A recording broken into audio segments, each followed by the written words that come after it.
Mary Conley, Jacksonville, Florida, Data Bundy Research. Okay, we're going over what happened, and I started talking. I'm trying to recapitulate the story, recapture it for you so you understand what I'm doing. So anyway, and there is a saga that goes on, because I let it out of my mind in some ways. But anyway, I said, what's your name? He said, Bundy. I said, Debbie's father's an admiral at NASA, because Mrs. Hogue always said, my husband's a CO. He isn't an E, he's a CO. He's a CO, a commanding officer. And I said, well, he must be an admiral. So I said, oh, Debbie's father's an admiral at NASA. If you're looking for girls, why don't you go up to the high school? And, oh, by the way, when he looked in that rearview mirror, my God, I've told you before, his eyes were vacuous. You say, well, was it like a shark eye? No, it was like something otherworldly. The only way I can describe it is if you ever see it at a church, a Gothic church, or you're in Europe and you see it, and there's no lights on, because maybe it's a Friday night, and you see this tan building with arches and everything, and there's no lights, and there's nothing behind those windows. You're looking into a tunnel. And his eyebrow, at that point, which I had noticed before, suddenly his eyebrow seemed to fill in straight across his forehead, like Cro-Magnon Man, It was like, damn. His face was somewhat red. He also had a tan, and I remember thinking, dang, it's just turned June. I remember thinking that in my mind. I said, how could you have a tan already if it's just turned June? It takes a while to get a tan, right? I usually get sunburn. I don't get much tan. Debbie used to tan some. Anyway, so I started talking. I said, you ought to meet Vicky and Jeannie. They're pretty and they're already out on their own. So, I don't know, but for some reason he put the gun away, and we went to Harlow and Blanding to the old Texaco station, which used to be red brick, and he let us out there. And we walked home, and Debbie was talking some more, and I think she gave him his phone. I don't know if she gave her phone number to him at the school, and then this crap happened, and it was like she was totally shocked. She started talking, though, as we went down West Gannett. There's a little hill in West Gannett, and she started talking after I started talking, because my feeling was, we've got to bring him back from wherever he's gone. I didn't know the results of a weapon. I was 12 years old. So my feeling was wherever he's gone, and I thought it was some kind of male-female thing that was going on. So I just kept talking. I don't know why, I said. And then he let us off. And then Debbie was talking through the open door on the passenger side, and finally she let me out. And I almost really think I would have kissed the ground. And in the old Carroll's Meat Market used to be a 7-Eleven, so that was just across the lot from the Texaco station. I remember thinking, Gene's in there. I knew Gene, and he was probably in his 30s. And I remember always thinking this guy was 20 to 22 years old. That's my mind. And he pulled back out off the curb, and because he wasn't parking in the normal parkway, he was kind of halfway parking on the sidewalk. I thought this was very odd, the way he drove. Because he was on the sidewalk, and he got back on Harlow and went north to town, I guess. That's the last I saw, the last I thought. And then I think we went to Daytona, and I think as we were walking home, I said, let Vicky drive you the next, because I was going to be in class for a week. It was only like 3 days a week or something anyway, but I said, you better let Vicky drive you to school the next couple of days. But, in the ride, I said, are you Navy? Because it's khaki shorts, and, he wasn't a junior high school guy. I said, are you in the Navy? He said, no, college. He didn't say, he said, are you in the Navy? College or something. I said something like that. No college on the west side at that time, except maybe Jones College, and started in 65. This was 67, so I didn't know of any college on the west side. And he had an out-of-state tag, so I figured he would never see him again. He's gone with the wind. And so I went to Daytona. I came back and had my little blue diary that I got in 65, and I'd written about the incident. And I said, Kathleen, I said, Debbie, I've written about, she was on the corner of Kathleen's house. The chain link fence, forget what that purple vine is called. My dad didn't like it. They said they can take down a telephone pole. Wisteria, is that what this called? I don't know. Maybe it's wisteria. And they had honeybees, and they look like grapes. They're so pretty. And the bees were all around there. We used to call it the bee tree. And Kathleen, me, and Debbie were standing there, and I said, I've written about it. And she says, you can't. Your mom will read your diary, and we'll get in big trouble. We'll get in big trouble. He displayed a gun, and we were hitchhiking. But, so she said, you got to rip it out. And I was sitting there thinking, what the hell? This was the beginning of the downfall between our friendship, I believe. Because, one, there were things that just, I think they may have had a relationship with this guy. I don't know. By the 9th or 10th grade, she wasn't in high school anymore. I thought she was taking nursing, and so she got something like, what do they call it, International Baccalaureate or something, that where you speed up to get out of high school. Your mom has mental issues, so you want to get out of school. So where was she? And then Jeannie was pregnant around 68 or 69, and she had gone up to Atlantic City and threw her bra away or burn her bra. And I was thinking, I was still young enough to think, well, dang, I just got some bras. Why don't I burn my bra? I'm just now getting a trainer bras, right? And I'm thinking, what? And she was pregnant. She also had like a white top on. She had that Barbra Streisand album in her hand. The pink one, Color Me Barbara or something. I try my best to remember things as best I can.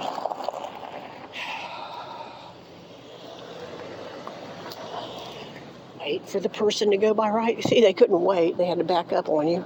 In a Volkswagen, too, one might add. All right. It's a very conservative area over here. Anyway. So on we go. So that was it. And then now I go along and I said, well, I'm going to find out. And somewhere along the line, I'd say 2009 to 2013, and it seemed like the number was 387-4945 or something, my Riverside number. And it seemed like when we first started getting cell phones, you could use your number that you had as your landline as your number. Or if it wasn't being used some kind of way. I think I had an LG or something, I don't know, Nokia, I don't remember, it was a long time ago. But anyway, I got in my mind to call Ann Rule, and it seemed like I was standing over my desk that my mom and dad got me from Robert Meyer. I still have that desk, and I seemed like I was standing there, and we're talking. I called Ann Rule. She said, hello? I said, yes, I'd like to tell you about an incident that happened in 1967. She kept saying, was it 68? Was it 68? And I said, no, it was 67. And I talked to Ann Rule. I did get to do that in my life. And it's not like I didn't do things. I have no authority. I have no, I'm JSO. I have no, I'm IRS. I'm just an old retired lady. And most people say, well, you're nuts. I said, nuts. I'm not nuts. I wrote the people at Stanford because it would be very, very easy to find this out. And I didn't get a response. I got a response from the president of Stanford. I think his name, I don't remember his name, but their names were like Garcia or something, but I wrote them. And I think I spoke to one. And what I want to know is that the defense scholarship, the federal defense scholarship, which they gave out from the 60s, I guess from the late 50s under Eisenhower, Eisenhower would have done it. They had Sputnik, what was it, 63 or 59 or whatever it was. They were getting into the space before us.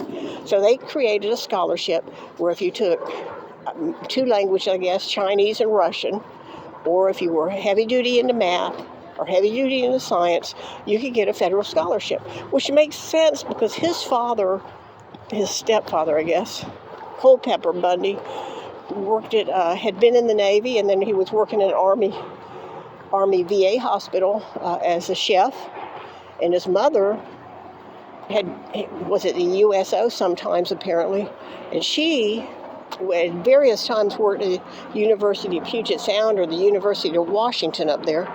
But anyway, and she would have known, oh, let's get him the scholarship. He's taking Chinese anyway, and he had dropped out. This is odd to me. He dropped out of his school studies in March of 67. The class was over in April, but he dropped out.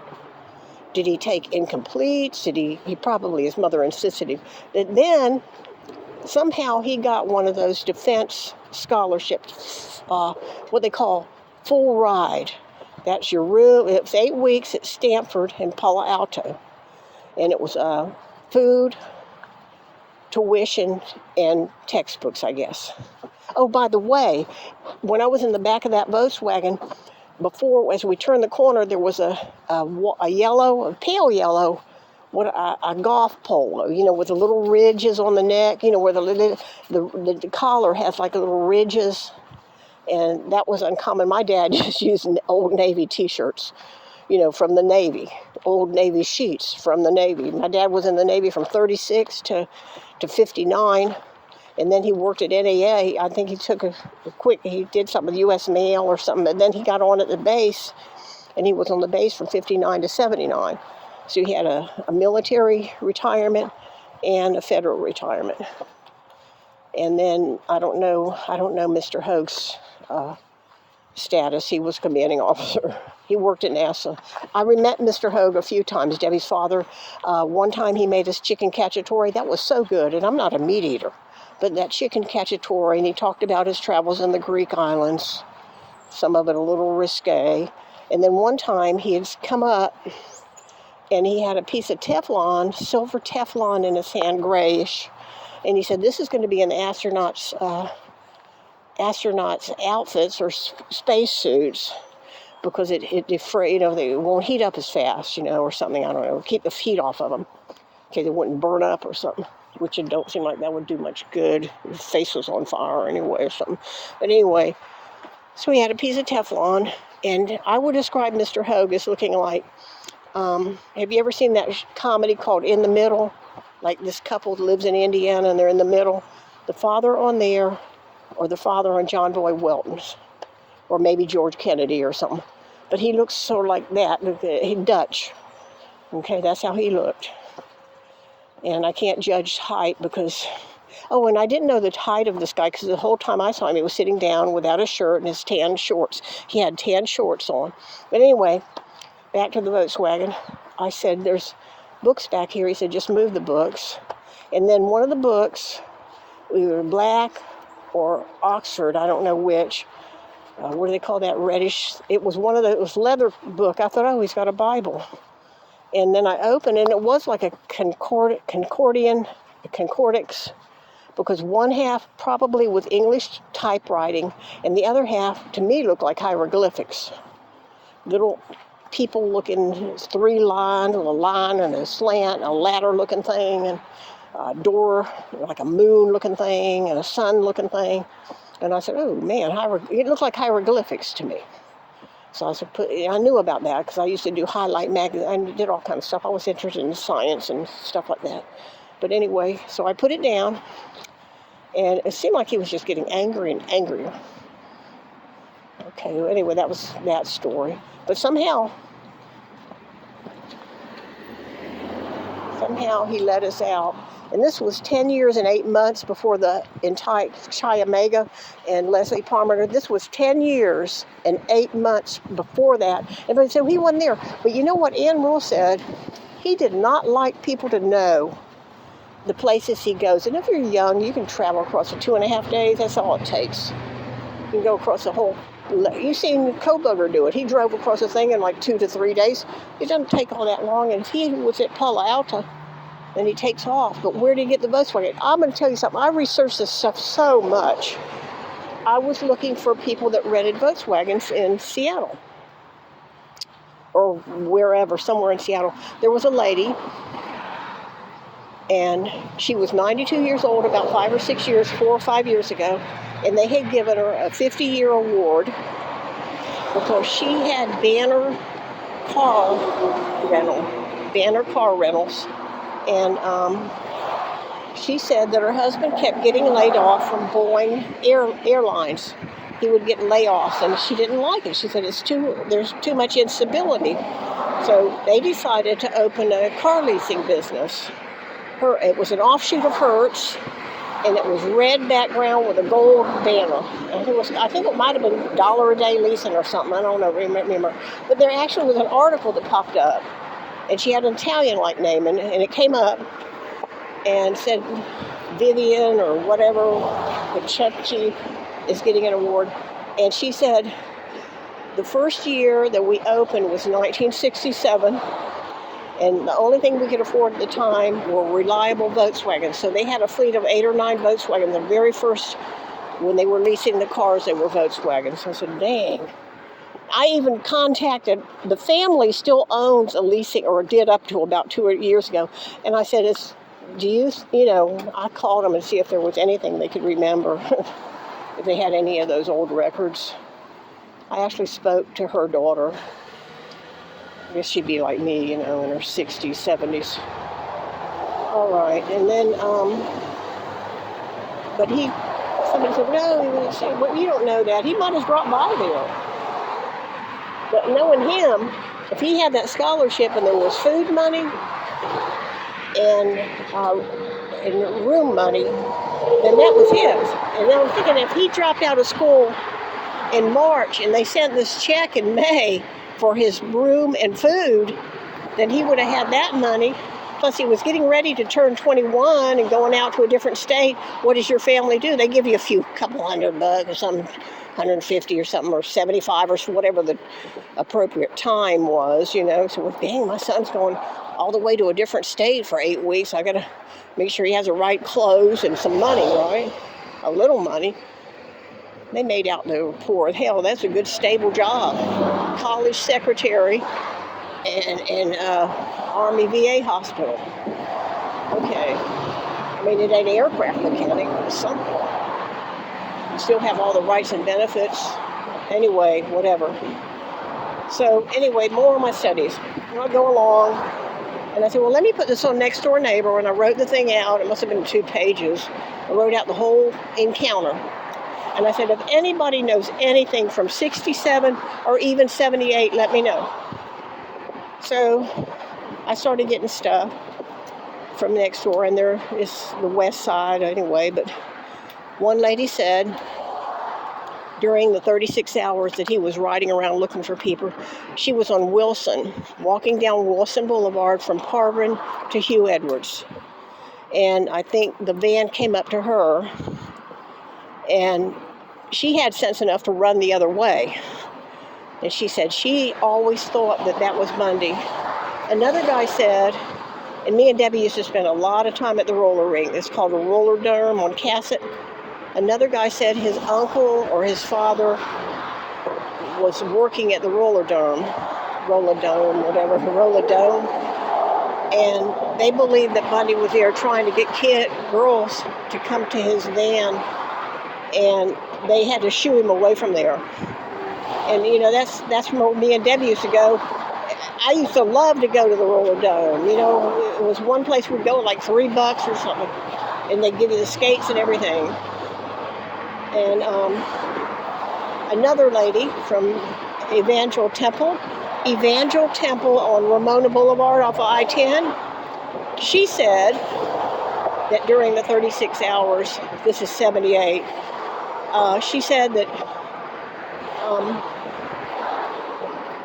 he had gone to the pastor and asked if they could give him a little money or some food. And the pastor said, I'll give you some food, but if you want some money, you're going to have to do some errands around here. Well, it didn't seem like he wanted to do any errands, so he was kind of set on his way. Another lady said her aunt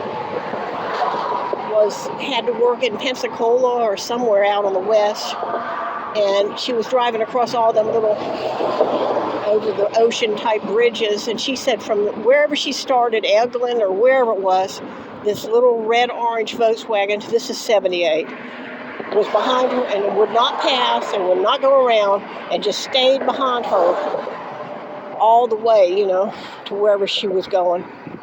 And then another one said he knew the teacher, the principal named Bishop, and I said, I don't want to hear any, I didn't want any sad stories, but he said after that his health began to fail and he went out of teaching something altogether.